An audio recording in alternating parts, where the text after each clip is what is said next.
This is the finished Tatsunari commander deck that I have on my channel. There's a whole bunch of other videos. There's actually a playlist on the channel that'll show me building this deck literally from the moment I started building this deck up to the point where I play tested it.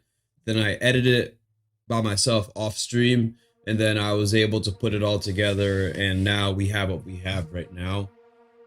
This is a budget deck, and the purpose of this deck is to cast enchantments so that we can make copies of Kami, the token that we get with Tatsunari, so that we can use that token to draw cards, drain our opponents for life, and to mutate onto that token, and then ninjutsu that token as well. That Kami token, Tatsunari has an activated ability that we see here where it says Tatsunari Toad Rider and target frog you control can't be blocked this turn except by creatures with flying or reach. So the idea is that we activate Tatsunari, and then because the Kami token is going to gain flying, essentially, we can attack unblocked to then ninjutsu that Kami token back to our hand. But the thing is that when we cast a mutated creature, if you notice over here in the deck list, we have a bunch of creatures with mutate, like this auspicious Sterix, right? I can mutate that onto the Kami token, and the way mutate works is Kami, Kami is a legendary creature frog, okay? But once we mutate onto Kami, Kami ceases to be a legendary creature. So what ends up happening is that the next time we cast an enchantment, we keep that mutated creature, which in this case would be the auspicious Sterix, but then we create another Kami token. So now we're draining our opponents for 2 life whenever we cast an enchantment, gaining 2 life, and then if we ever want to, we can give Tatsunari that activated ability. We can give the auspicious Sterix essentially flying to attack, to then mutate it, to then ninjutsu it back to our hand, to then get the mutate trigger off again. So that's kind of the way the deck works. There are playtesting videos on the channel, so you can go ahead and check that out. What we're gonna do right now is actually suggest some cards that I think would make this deck work better. We can head over to cardkingdom.com to look over the cards really quickly. Just because I know that we do have some cards that would definitely be better, and I don't think there is anything over here that's going to allow me to look up cards. So if I head over to Card Kingdom, what we're gonna see is over here, we're gonna type in Bracos, Apex of Forever.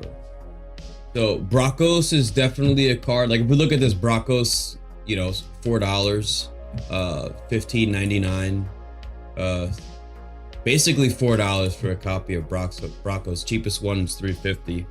But Bracos is cool because Bracos has the ability where it says you may cast Bracos from your graveyard using its mutate ability. So it essentially allows you to constantly have a creature where you're able to just, okay, you want to remove my token, fine. I'll just cast an enchantment, create a token copy of Kami, I'll cast Bracos from the graveyard, and now you just consistently have a way to turn Kami into a 6/6 trampling creature, which I think is pretty cool. Or you can create a mutated stack and then use Bracos as a method of getting all of your mutate triggers to happen again consistently. So Bracos is definitely a card that I would add. So we're gonna click on this Bracos over here because I know that Card Kingdom suggests cards afterwards, and basically all the cards over here we would want to play. This Gem Raiser I actually don't have a copy of, and this card is just about basically $1. I would definitely suggest if you're building this deck to get a copy of Gem Raiser. Gem Razor is going to allow you to destroy an artifact or enchantment whenever that creature is mutating, so that yeah, you can just control the board that way. And then I'm actually surprised I don't have a copy of Dirge Bat inside the deck.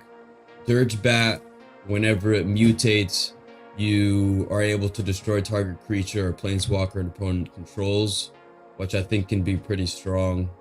There's actually a ton of mutate creatures that I probably should be adding to the deck. The Chittering Harvester, I thought I had a copy of. I know I don't have a copy of that in this deck. The Insatiable Hemophage can drain your opponents and allow you to gain life as well. And then I would definitely add the... What is the... Oh yeah, Otrimi. I would definitely add a copy of Otrimi, but the fact that this is $4 is the reason why I don't have a copy of this card right now. But Otrimi essentially allows you to, whenever it deals damage to a player, you can return target creature with mutate from your graveyard to your hand, so that you can consistently get mutate triggers off, essentially. So that's just something you can do with the deck. So what we're gonna do right now is go ahead and go back to this.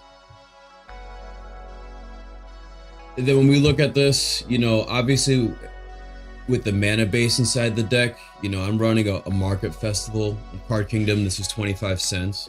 You know, if you have other cards that, you know, maybe for 1 mana or 2 mana, you're able to ramp, maybe just create 1 mana of any color extra when you tap a land. You know, those cards would generally work a lot better than this 25 cent 4 mana costed ramp spell, I suppose. But this is just what I had.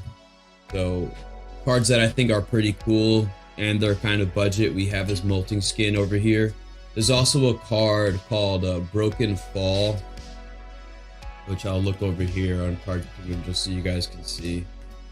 But this Broken Fall essentially is literally another copy. And look, 20 cents, you know, 47 cents. So you can return this card to your hand and you're able to regenerate target creature. So the reason why that's important is because every single time you cast an enchantment, you're creating a copy of Kami, right? So the Molting Skin literally does the same exact thing for 59 cents. And you're able to not only get multiple copies of Kami throughout the game out of 1 card, but you're also regenerating creatures at the same time, which would keep, you know, Tatsunari on the battlefield. It'll keep your mutated stacks on the battlefield. It'll keep your ninjutsu creatures alive. And we haven't even talked about the ninjutsu creatures. You know, we have the Springleaf Avenger.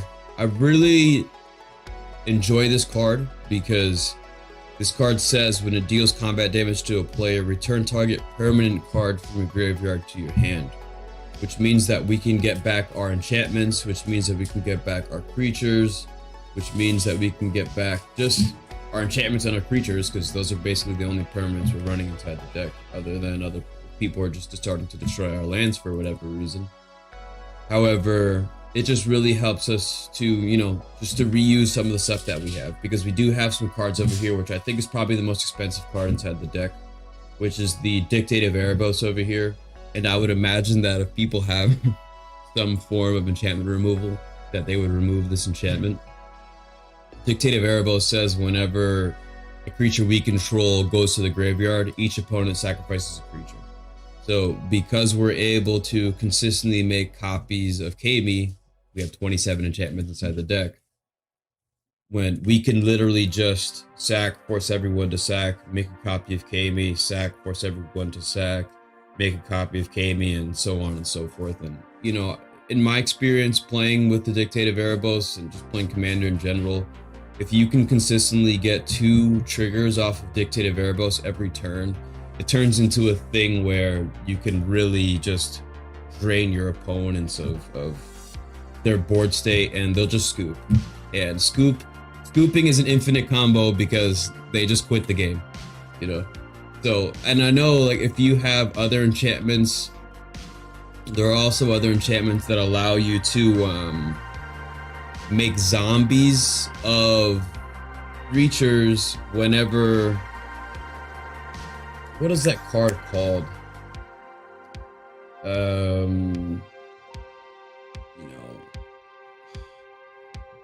I can't remember what the card is called, but essentially if you can create tokens whenever an opponent sacrifices a creature, you can create this loop where, oh, you sacrifice a creature, I gain another creature, so I'll sack that creature. And then essentially what ends up happening is whenever your opponent plays a creature, you can just consistently, continuously wipe the entire board, which is extremely rude, but sometimes being rude is an infinite combo because if they scoop, you win the game.